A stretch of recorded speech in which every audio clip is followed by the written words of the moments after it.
Bhanu কর্ণকে call করে বলে যে 18 তারিখের জন্য সমস্ত প্ল্যান রেডি করে নিয়েছি। গুন্ডারা স্কুলের সামনে বোম ফেলবে আর ক্যাওসের সৃষ্টি করবে। লোকাল থানার পুলিশ এসে একটা গুন্ডাকে অ্যারেস্ট করবে, তবে গুন্ডাটা কোর্টে গিয়ে বলবে আমি কিছু জানি না। কর্ণ বলে বেশ বেশ। ক্যাওসের ফলে লাট্টু পিকুকে স্কুল থেকে টিসি দিয়ে বের করে দেওয়া হবে। ওদের একাডেমিক কেরিয়ার শেষ হয়ে যাবে, ওরা আর কোর্টে যেতে পারবে না। তারপরে আমরা শিবপ্রসাদকে টার্গেট করব।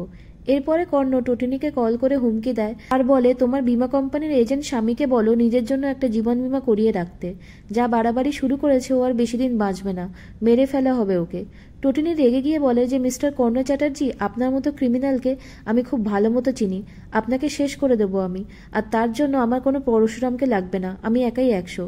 পরশুরাম কথাগুলো শুনতে পায় আর টটিনিকে জিজ্ঞাসা করে যে তুমি কি করে চেনো কর্ণকে। টটিনি আসল কথা স্বীকার করে না, তবে পরশুরাম বুঝতে পারে টটিনি তার কাছ থেকে কিছু তো একটা লুকোচ্ছে। অন্যদিকে লাট্টু পিকু কমপ্লেক্সের মাঠে খেলছিল, সেখানে এসে হাজির হয় কর্ণ। সে আসলে পরশুরামকে খুঁজতে এসেছিল। কর্ণ বাচ্চাদেরকে ভয় দেখাতে থাকে আর পিকুকে বলে চলো আমরা এক্কা দোক্কা খেলি।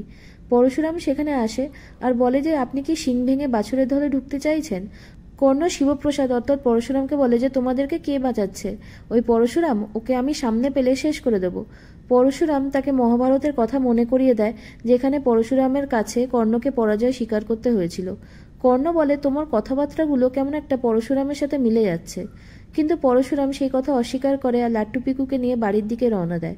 ঠিক তখনই কর্ণ লাট্টুর হাত চেপে ধরে আর জিজ্ঞাসা করে বলো কে পরশুরাম? এই একটা উত্তর পুরো খেলাটাকে ঘুরিয়ে দিতে পারে।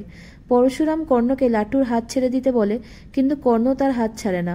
পরশুরাম তখন কর্ণের হাত মুচকে দিয়ে লাট্টুকে ছাড়িয়ে নেয়। কর্ণের হাত অসাড় হয়ে আসে।